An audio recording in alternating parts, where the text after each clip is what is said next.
Hi everyone, so this is going to be my review for Searching. It's an indie film. It won some Sundance Awards. It is PG-13, just, there's, adult themes in it. But nothing, there's actually not a lot of swearing and not a lot of, nudity or anything like that. It's just a very adult type movie. But anyway, just a quick synopsis. First of all, it stars John Chu and Deborah Messing. And I love Deborah Messing, so it's kind of a nice surprise to see her on the big screen. So this movie is actually told through screens, either mainly computer screens or it's told through a TV screen. And it's basically about a missing girl and her dad working with the local police to try to find the missing girl. He tries to go through all of her social media accounts and any online activity and to kind of piece together the mystery of what happened to his daughter and try to find her, along with working with the police officer as well. So that's a quick synopsis. So it seems pretty basic, like a basic missing type story, and what happened and how does he find out. But I'm going to get into my review now. So this is going to be spoiler crazy, so if you like a good mystery and you'd like to be kept on the edge of your seat, please don't continue watching further because I'm just going to spoil it for you. So this movie the story is told so well, and you've seen the story so many times. A missing person, the parents try to find them on their own, but it's so current, and the story was just told so well that I could not look away. I barely blinked. I was thoroughly engrossed in this movie. I was trying to figure it out as much as possible too. So what's interesting with this movie is that it's told all through screens, which is an artistic choice. It's not like it's the first movie who's done this. I think Unfriended was the first movie that was told through computer screens. But this one goes it is only on a computer screen. I think there's a few news stories that pop up, but that's on a TV screen. But you never see them you only see what's on a screen. So you only see them clicking on things. You only see them opening up things. But what I liked about this is they used so many apps and programs to tell the story. So the main thing that starts out is just FaceTime. You see him, you get the story of their family just by videos that get filmed in pictures and calendar reminders, and you kind of get the story of what happens before, the story really starts. And that's a unique way to tell the story. And then it gets into when his daughter goes missing, and he uses everything from, the FaceTime, chats, he uses Facebook, he tries to look up Twitter, not really used though. There's YouTube, there's Tumblr, there's, what else does he use? He uses Cast.me, which I actually don't know is a real thing, I have to look that one up. But he uses all of these sources to investigate her friends, her past activity, and it's a great way to really tell the story and the mystery.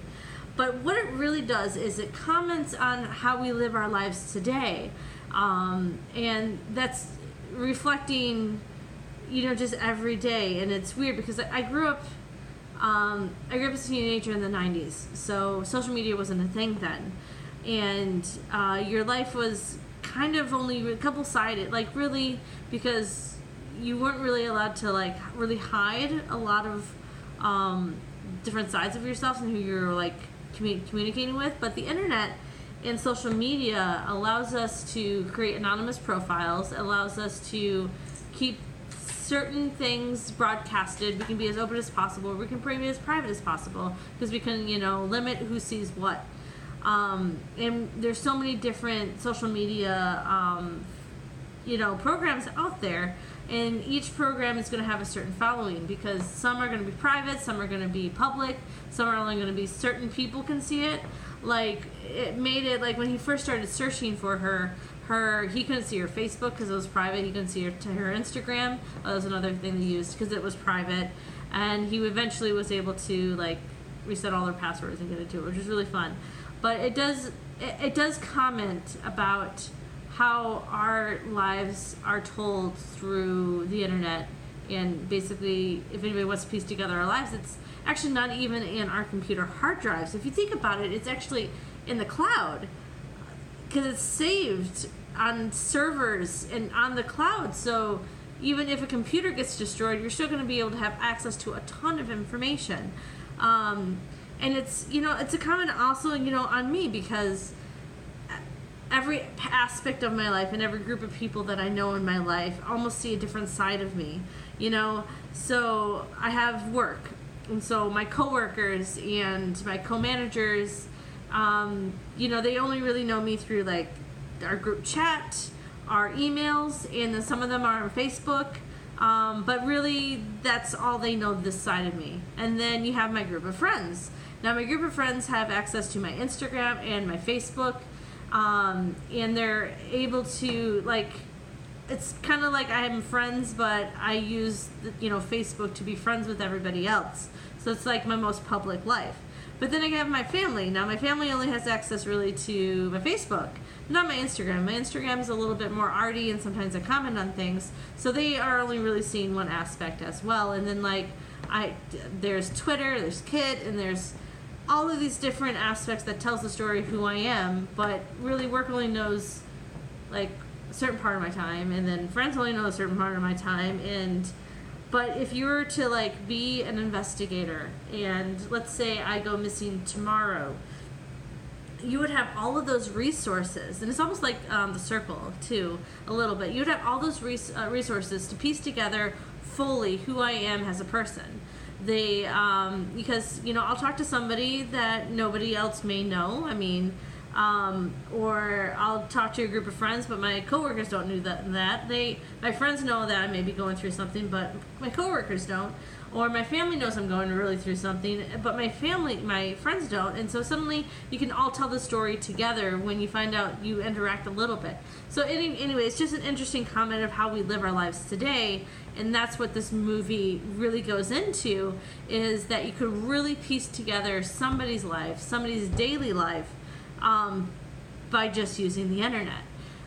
It could be a tool for evil, it could be a tool for good, but that story, this movie really brought that point to life about how much we live our lives online, and how much we show, and there's even secret things that there's chat windows, there's Messenger. It just really made me think about our lives today. And that's a marking of a good film. That's a marking of good art, when it actually changes the way I think about things, or it really comments on something through a story that I never even thought about so deeply. And now I'm 8 minutes into this video, and that's all I can talk about, because it just brings that point across of how much we are living. I'm making a YouTube video. That's just part of my life.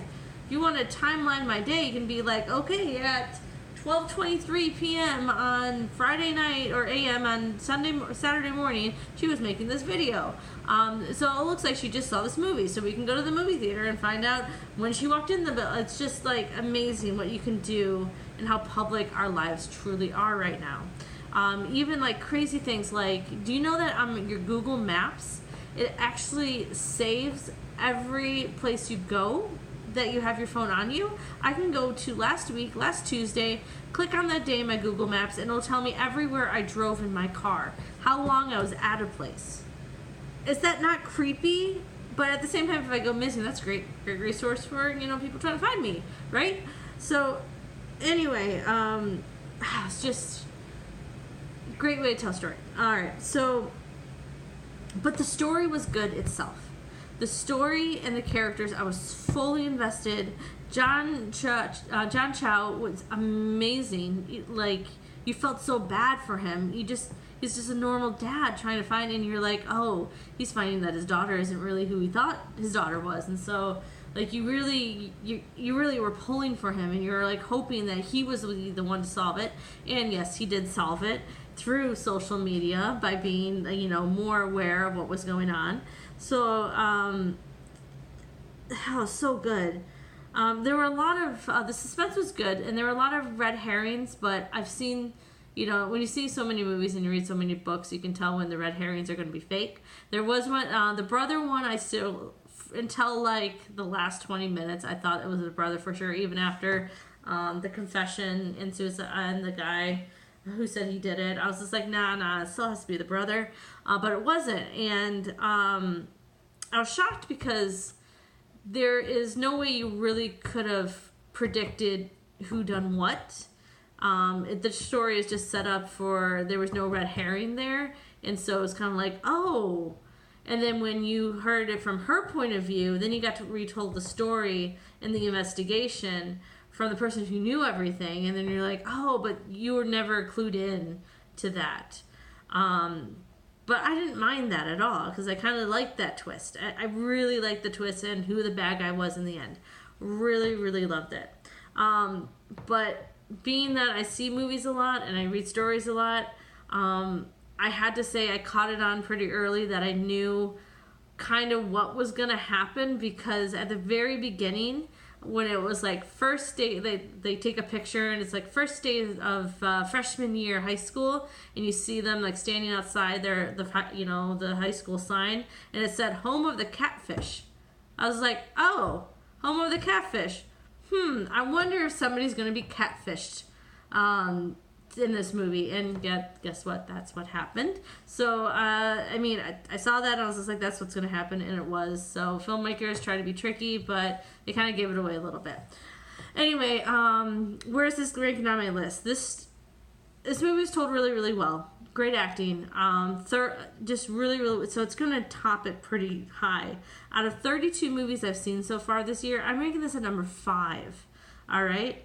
I do have to say number 4 was A Quiet Place, and they have the same thing going for it, is the originality of telling the story and how suspenseful I was and how I couldn't look away the entire movie. Both these movies do well. Quiet Place was just a tad bit more original, but Searching was, I kept on going back and forth. Which one did I want to? But I rather would see Searching before I see Incredibles again. Yeah, just really good. So if you want a good movie to see, sorry if I spoiled a little bit for you, go watch Searching. Again, it's one of the best movies I've seen all year, and it's really, really good. So yay for indie movies. And that's going to be it for my review. All right, next. Bye, guys.